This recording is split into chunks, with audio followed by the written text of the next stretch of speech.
he's going to introduce us to Herbie and the girls. All right. Thank you, Emily. And thank you, Gail, for helping us out with our member virtual chats. This is like our 7th or 8th one now. Hopefully you guys are enjoying them. We're seeing a lot of you guys come back, so that's a good thing. It's a lot of fun for us. Unfortunately, we are still closed right now. We do plan on opening maybe sometime mid-August, not exactly sure yet. So again, keep an eye on your emails. Emily will be sending all that information out to you guys. We'll have it on our website. The minute we know, you guys will know. We will have at least a day of our members only, so an opportunity for you guys to get to come in. But since we are so close, we thought about how do we still connect all of our members, all of our animal fans to our animals. And we got so much information about you guys wanting to see the animals that we created these virtual chats. So here we are live in our Aldabra tortoise habitat, traveling all the way to the Aldabra Atolls, which are in the Indian Ocean, basically above the island of Madagascar. And Aldabra tortoises are amongst 2 living giant tortoise species. So there's the Galapagos tortoises and the Aldabra tortoises. Here at our zoo, we have a creep, which is a group, and we have 2 girls, Dulce and Georgina, and we have 1 big male whose name is Herbie. So we're gonna flip our camera around and say hi to Herbie, because Herbie is getting a little bit of breakfast at the moment. Hang tight as I position our camera. Here we go. There is Herbie. All right, so Herbie is our large male, and he is weighing in around 530 pounds, 530 pounds. And so let me get you the full view of him here. You got to zoom way back out to get his entire carapace with that shell, those great legs. And he is snacking this morning on some mulberry. So these guys are herbivores, and they're eating a lot of browse. And as I said, they are from the Aldabra Atolls. And an atoll is very different than an island. An island is a landmass that is surrounded by water, where an atoll is typically a coral ring. And in the middle of that, there is a water source, a lagoon, a lake, something to that extent. And so these guys really live kind of on those coral outside of that land. And they used to be in several islands in the Indian Ocean and even on the island of Madagascar. But unfortunately, the species was wiped out. So early settlers and sailors saw these animals as a food source. And they unfortunately wiped these animals out. They are still a threatened species on the Aldabra Atolls, and it's a great animal for us to have here to be able to talk about how amazing these guys are. So we said Herbie is about 530 years or 530 pounds. He is approximately 77 years old. So this species is known not only for getting really big, but also for how long they live. At 77 years old, Herbie is in his prime. This species has been known to live upwards in their hundreds. So we have record of some at 120, 140, and even 150 years old. So a very long-lived species, and one that, doesn't, 530 pounds is about his max. He might get about 550 pounds. Reptiles tend to grow a little bit slower, and they grow slow throughout their entire life. So this is Herbie here. He is the largest tortoise, Aldabra tortoise that we have. We do have the Galapagos tortoises. They're over in our South America loop. They're not quite as big as Herbie is, but then we also have Dulce. I'm going to flip our camera around. Sorry, buddy. All right. So then we have Dulce. Dulce is in her mud wallow. And I know it's kind of hard to tell on our camera size and difference in sizes without both of them right next to each other. But Dulce is about 130 pounds. Which is about where the females will get. They'll get upwards of maybe 200 pounds, but that's about where they stick. And these guys definitely enjoy the mud. They'll get in there to cool themselves down. Herbie was in there earlier. If we take a look at his feet, you can see they're covered in mud. So they enjoy getting in that mud wallow, just like all of our wallowing animals. It keeps them cool. It's a great way for them to get out of the heat. These guys are ectothermic. As a reptile, we say cold-blooded, but it's really ectothermic, which means they need to control their body temperature by their environment. unlike an endothermic animal like us, where we have the ability to sweat when we're hot and shiver when we're cold, which can regulate our temperature. These animals, as being ectothermic, they rely on their environment. So if it's warm out and they need to cool their body down, well, the mud wall is a great place to do that. If it's cold out and they need to warm their body up, well, then the sun is where they're going to go. So we give our tortoises definitely options on where to choose. Now, since the pandemic hit and since the closure of the zoo has hit, we have moved our Aldabra tortoise.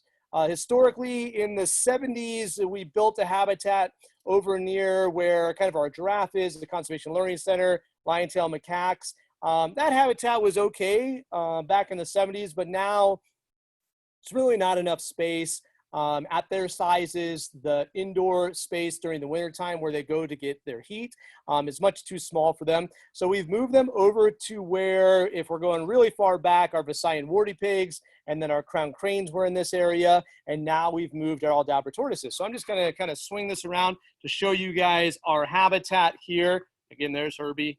He's snacking on some mulberry. But they've got this really large space now that goes all the way back, and then behind there is their off quarters area, their behind the scenes night house, which has a heater and a cooler for that winter time, because as a reptile, especially one that lives in a tropical area, they are susceptible to being cold. So once it gets to a certain temperature, they're going to go into a warmed night house to be able to warm them up at nighttime. The other big reason that we moved them to this area was so that we could set up this barrier right here.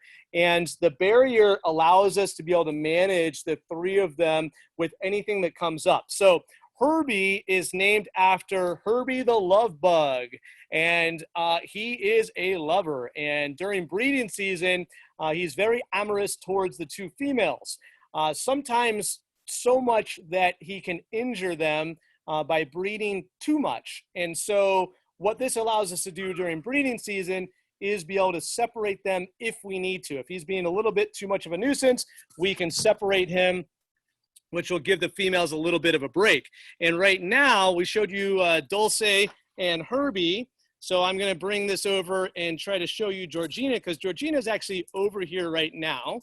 So there's Georgie.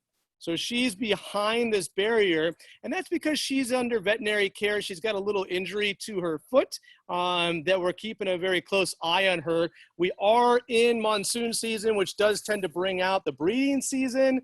And because of that little injury that she may have, it's probably a muscle or tendon that she needs to work through. We thought it would be best for her to be over here so that she doesn't have to worry about Herbie during the breeding season. So this is another great way that we can separate them. And you can see this is a pretty big area here. And you know, it's temporary, but we can remove these barriers and create one big habitat, or be able to separate them. So this is a great way that we can manage all three of them out here on habitat for you guys to be able to see. And that's kind of the public view up there. So that's where you guys are going to get an opportunity to get this vertical platform to be able to see the full scope of the habitat and of our tortoises. So now that we've done that, let's head on back over to Herbie. There we go, dude. And he, again, is just kind of chomping on some of that mulberry, which is some of his favorite. Now, we do have Trisha out here. Trisha is his zookeeper, his animal care specialist, and she has brought some special treats for Herbie. We do training with all of our animals here at the zoo, and even our Aldabra tortoises. So training allows us to manage our animals a little bit better, to ask them to participate in their health care. You know, people ask, well, how do you get a weight on a tortoise? Well, we ask him to step onto a scale and we can target him. So this is Trisha. Trisha, again, is our zookeeper, our animal care specialist. And what she is asking Herbie to do is target. Target is where we ask the animal to put a part of their body to an extender. So this just happens to be a PVC pipe with a tennis ball. And once he does that, Trisha's going to say, good, and then give him some reinforcement. So he's got a carrot, and he likes red peppers. He likes watermelon, and those are good treats for him. And by doing this, you can see that we can position him. We can ask him to go from one spot to the other. Now, he is a tortoise, so he's not going, you know, he's not running over there. So it does take a little bit of patience and a little bit of time, but you can see that we can ask him to move, because moving and lifting a 530-pound tortoise is extremely challenging to do.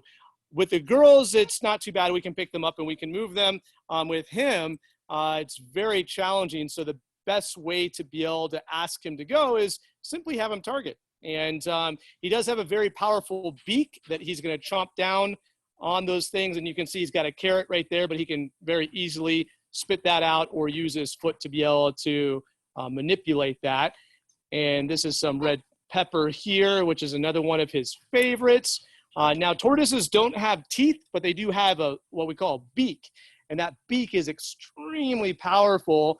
So Trisha does have to be careful. He's not an aggressive animal, but he's one that if he mistook your finger for a piece of carrot or a pepper, it could do some damage. So we do have to be very careful.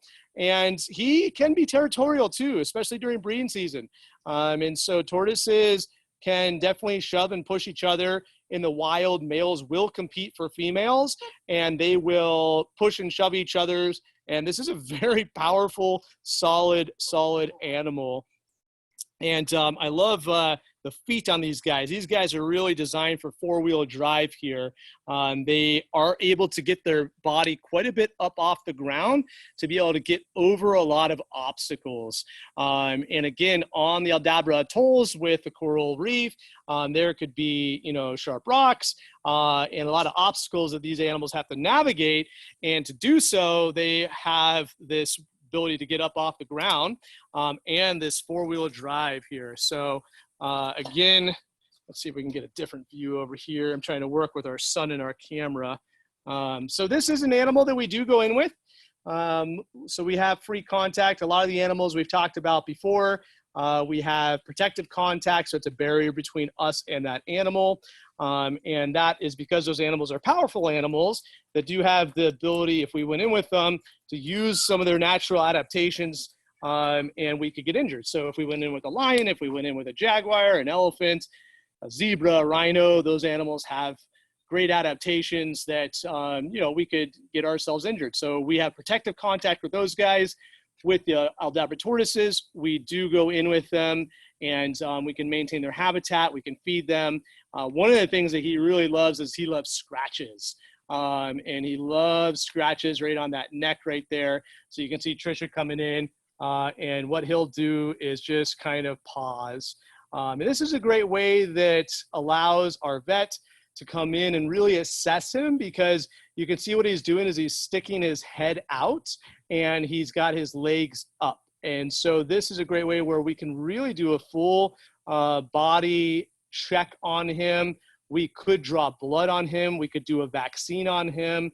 So tactile is another way that we can give that positive reinforcement to our animals. Of course, food is a main driver, but tactile is also another great way that we're able to do that. So Herbie is a very special animal here at the zoo. He's one of our longest residents. He's not our longest resident. Yibanga, our white rhinoceros, at 47 years old. She came to us in 1976. So she is our longest resident here at the zoo. But Herbie and Dulce are the second longest. So they came to us in 1978. But Herbie is the oldest resident at the zoo. So at 77 years old, he is our oldest resident, and one that has really been a staple in millions of visitors that have come here and have been awed by these giant tortoises. And again, they are a threatened species.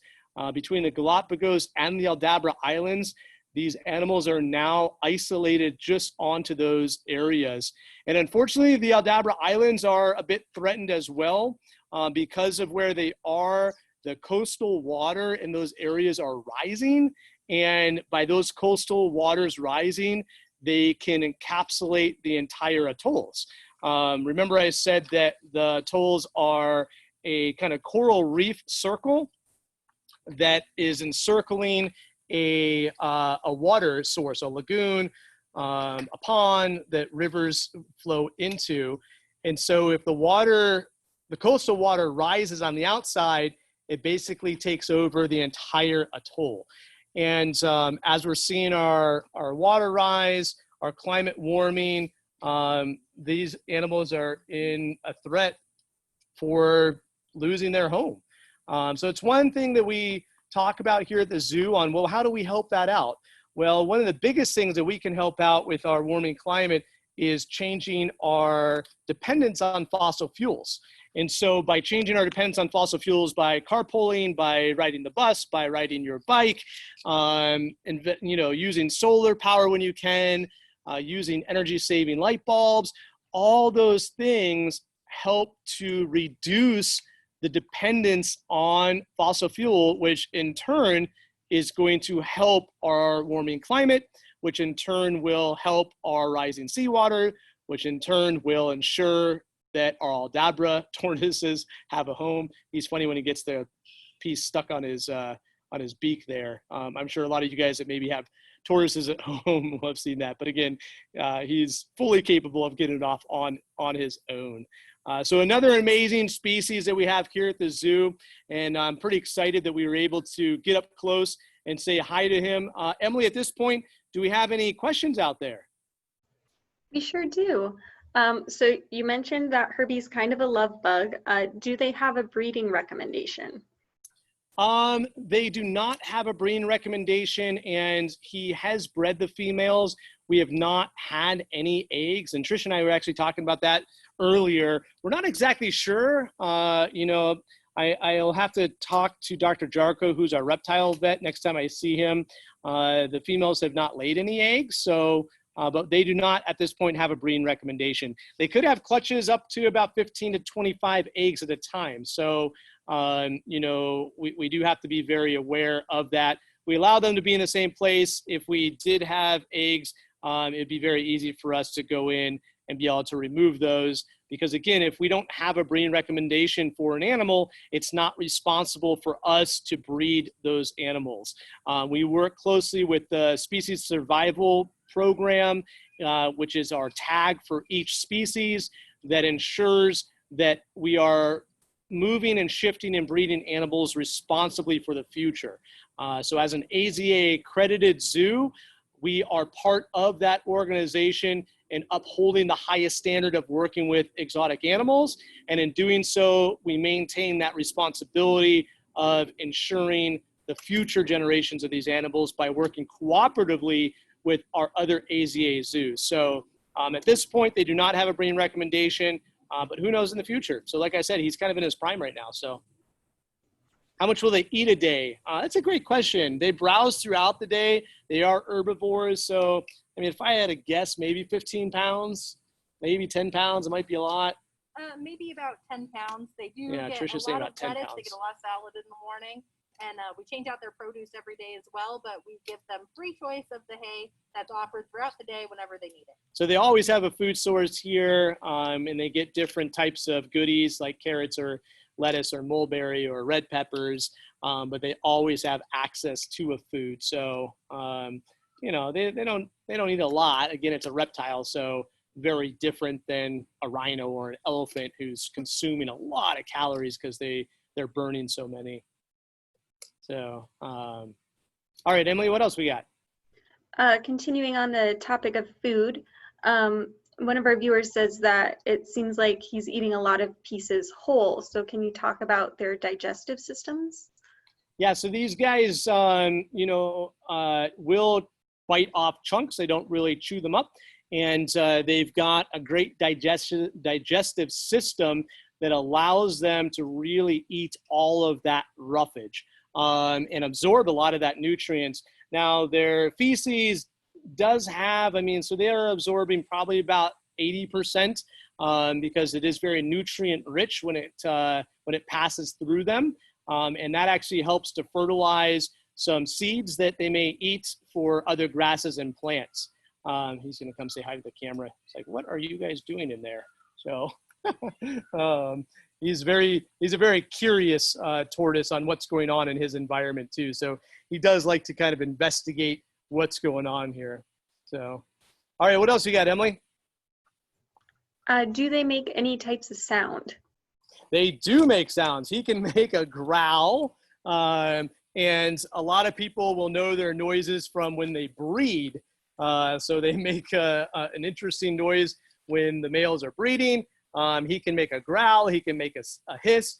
He can tell you when he's upset and doesn't want you in there, that's for sure. So they do make noises, and there are noises that you can hear from a long ways away too. So when they're breeding, a lot of people are like, what is that noise? And then they'll come over here and they'll get to observe Aldabra tortoises breeding. So, yep, they make some good noises. Let's see. Is our monsoon season similar to the environment at the Aldabra Atoll where they're from? No, it's very different. You know, they do probably have more rain and a more diverse rainy season, but it's more of a tropical weather. So the monsoon season, the rain is something that the species would respond to, but it's not like the monsoon season here is the same as a monsoon in the atolls. So a little bit different, but rain is rain to these guys. They don't quite know the difference between our rain and that rain. So it's kind of still brings out a bit of the same behavior. And do you know how many of these types of tortoises are in the wild?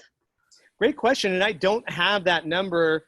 The researchers are definitely studying these animals, and I don't know if they have a great guess on a number, if they've actually counted them.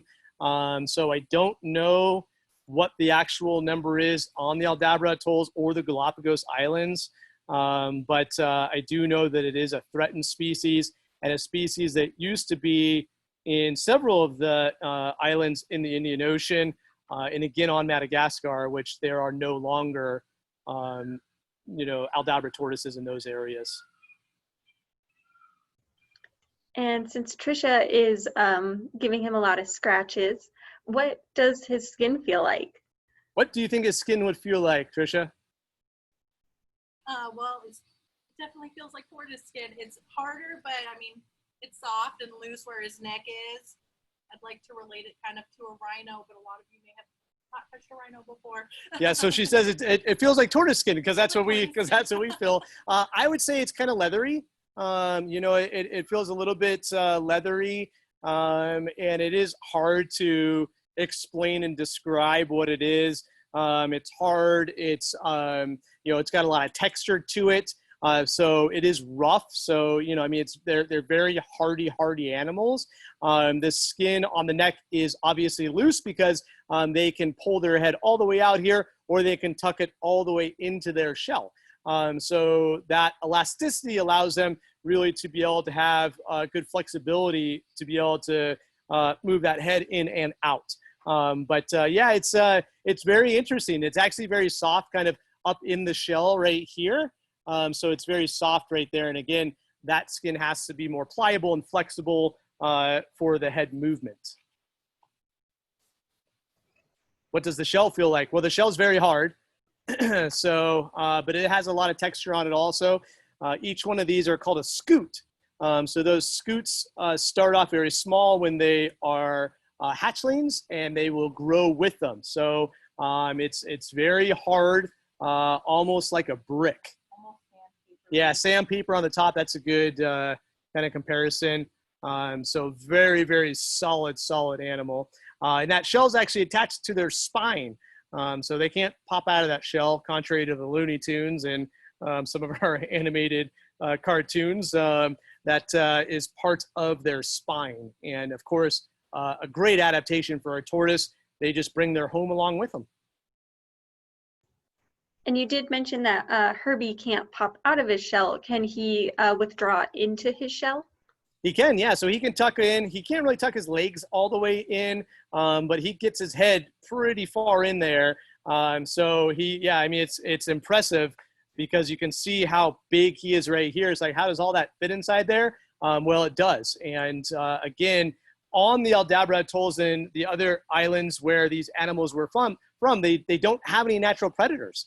So they really didn't have to evolve those adaptations like a box turtle to really be able to get into their shell so that nothing can get them.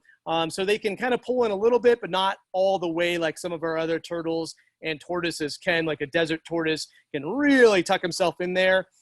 These guys not as much because, again, they didn't have any predators that they had to worry about. There was no large carnivores, some birds that were going to be eating the eggs and some lizards that would be eating the eggs just to maintain the numbers of the Aldabras on those islands. But, you know, no major predators that once they became, you know, about 2 years old, that nothing was gonna go after them.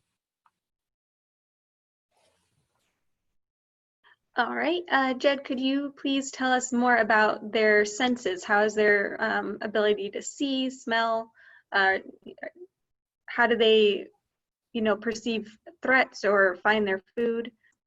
So these guys do have a good sense of smell and a decent eyesight. That's really what they're going to be using. They can sense vibrations, but their nose is very acute, and they do have a decent eyesight. They don't have a great eyesight. I would compare it very similarly to us. And they can see color because they will go to red and brightly colored things, flowers and those type of things. So, you know, but, you know, it's not like they're seeing at nighttime like a lion or a tiger or a jaguar would be doing. So they have decent eyesight, decent sense of smell. We're going to come back over to Dulce. Oh, Georgie's out. There's Georgie. To be able to, you know, locate and find their food. Hi, George. So the difference between Georgie and Dulce is really in their shell. So Georgie has more of this kind of, I would call it a stereotypic shell, one that you would imagine on a tortoise. It's got that dome shape that kind of comes up, where Dulce, I'll go back over to her. You guys can see if you can tell the difference. Dulce has kind of this flat shell. So if we go back over to Dulce here, so she has a little bit more of a flat shell. It's hard to tell if you don't see them all the time, but you know, once you figure that out, you definitely, it's very easy to tell them all apart. And then, of course, Herbie's easy to spot because he's the giant one. He's the big guy. So, we got anything else, Emily? Any other questions? Yeah, we got quite a few still. Do we know why tortoises move so slowly? Well, they evolved with a shell, and that shell is very heavy. So when we look at how animals use their adaptations, we look to see, you know, what do they need? Do they need to run away? Who are their predators? And, you know, then we see that animals evolve those different adaptations because of that. So tortoises evolved with this great shell. And because of that, that was really their main defense mechanism. And so they didn't have to worry about speed because they had this great shell. And so then they put a lot of energy into making this shell very hard, very thick, very tough, and that slows them down. So, you know, an animal like a gazelle who has to avoid predation from a cheetah, they have to be very light-bodied, they have to be very agile, they have to be very athletic because they have to be able to run 55, 60 miles an hour for a very long distance to avoid being eaten by a cheetah who evolved speed to be able to catch the gazelle. So when we look at how these animals use their adaptations, that usually determines that. And because these guys put all their devotion into building that shell, that's, you know, what slows them down.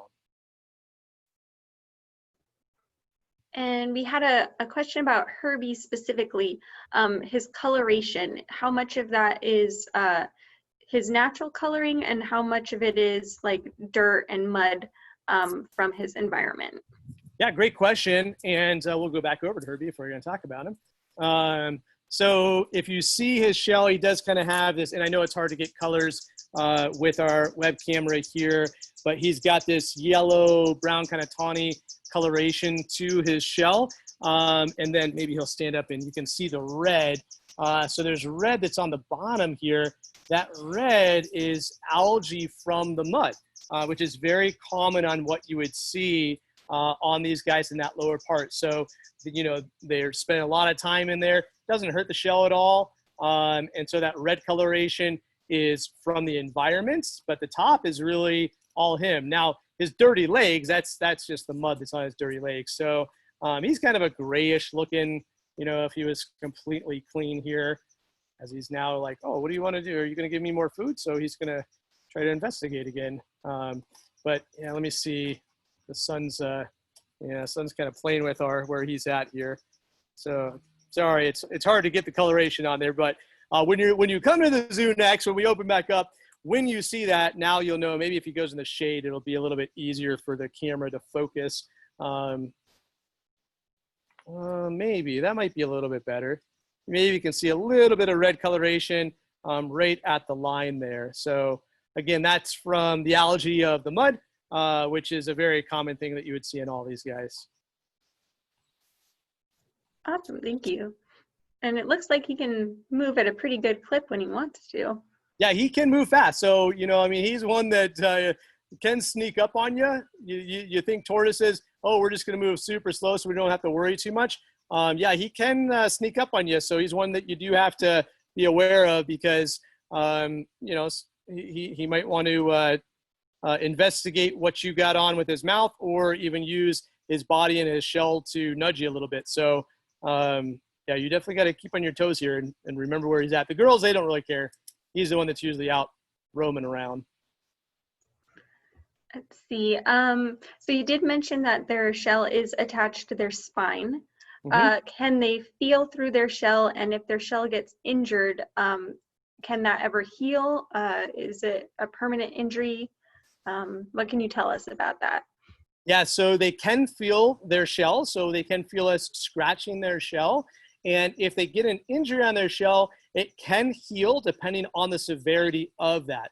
If they get a little nick or a crack or a ding, you know, you can actually see that he's got just some changes in his carapace there. Those are all very normal of his age. Wear and tear, those heal from the bottom. And then, you know, he's got new bony tissue that's going to form that shell. So they definitely can. If the injury is too severe, it again is attached to them. So it's something that, you know, can lead to infection, which can lead to that animal getting too sick and not making it. So it really depends on the severity of that injury. But for the most part, the little minor things that these guys get, they heal right up. It's I mean, really, really hardy animal. This is an animal that, you know, has been on our planet a very long time and, you know, has evolved these adaptations over millions of years. And, you know, it really is supreme for the environment that it has. And how many members usually make up a creep of tortoises? It's 3 or more. So we've got a creep here. We typically say 3 or more can make up a creep, but that could be as many as 30 or 40. These guys do hang out. They tend to socialize a little bit, but most of the time it's because of resources. Most of the time it's because, oh, there's food over here, or, oh, there's a cool spot to lay over here. Very different than a primate troop or a pride of lions, which really use that socialization. A mob of meerkats that work cooperatively as a family group. You know, these guys are not quite the same. So a creep of tortoises is usually 3 or more. Perfect. And then just a couple more to kind of wrap up. Can they dig burrows? Can they swim? And can all 3 of them fit in that mud wallow at once? Or do they have to take turns?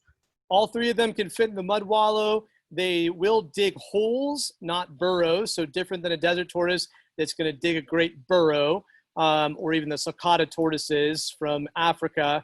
And then, what was the third one, Emily? Can they swim? Yes. They can swim. They don't swim very good. They do float, but they don't swim very well. And that's really why they've been now marooned on the Aldabra Atolls. But they can go into water. but I would not risk them going long distances from kind of island to island. And then a little bit related to that last one more question. Since they are kind of marooned on that atoll, is there any danger of that atoll ever flooding? And is there a plan in place to kind of save any tortoises from that area if there were to be some kind of disaster event? Yeah, so that was what we were talking about as the main threat of the Aldabra tortoise species is, unfortunately, with our rising coastal waters, the atoll is threatened of being buried by water. And I'm sure that there are some security measures in place. I don't specifically know of them, but I know there are researchers and conservationists that are working with this animal, this species. So my guess is that we would try to save as many as we could. But the bigger question then becomes, what do you do with those species? And a lot of times we face this question in zoos. People say, well, why can't you just, breed these animals and put them out in the wild if they're endangered, if they're threatened? Breed more, and then put them out in the wild, and that will replenish, the ones that we've lost in the wild, which, on paper sounds maybe pretty good, but the reality is that we have to be able to protect the animals that are there first. And if we can't do that, then any animal that we put out there is really threatened to the same fate that the previous generation was in. And so if we just take animals and put them out without solving the problem on why we've lost them, then we've just basically threatened that species to duplicate the same thing and go extinct again. And so if we take them all off the Aldabra Islands, yes, we could maintain them in human care in enough facilities to have Aldabra tortoises for futures to come. But there would probably not be a suitable habitat to reintroduce the species for them to have a wild, thriving population.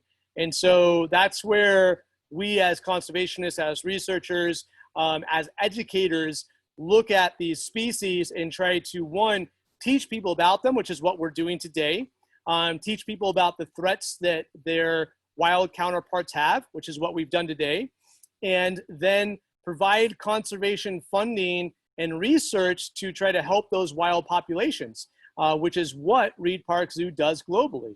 And by doing that and all working together, we can see animals come back from the brink of extinction, and we can see their habitats thrive, or their populations thrive in their native habitat.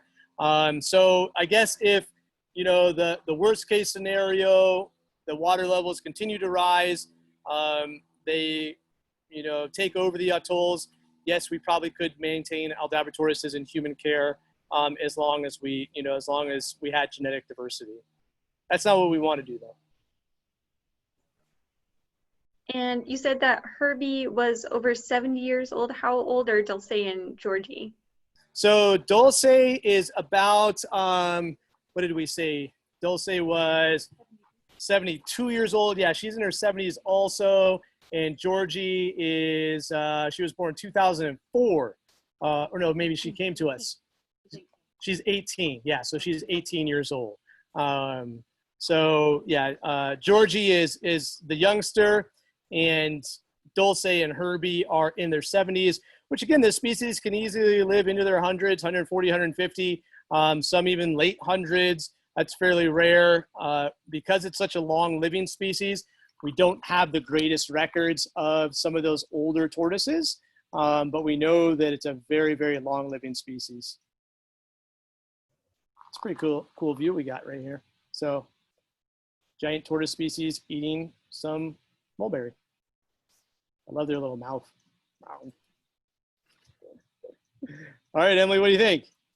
I think we have one more question related to their ages, sort of. Where did they come from? Did we get them from other zoos? We did, yes. And I do have information on where the zoos are. I don't remember right off the top of my head. And again, Herbie came in 1976, I think. Nope, that was Ibanga. I have my cheat sheet. It's over here. Hang on. We wrote it down because I knew that people were going to be interested in it.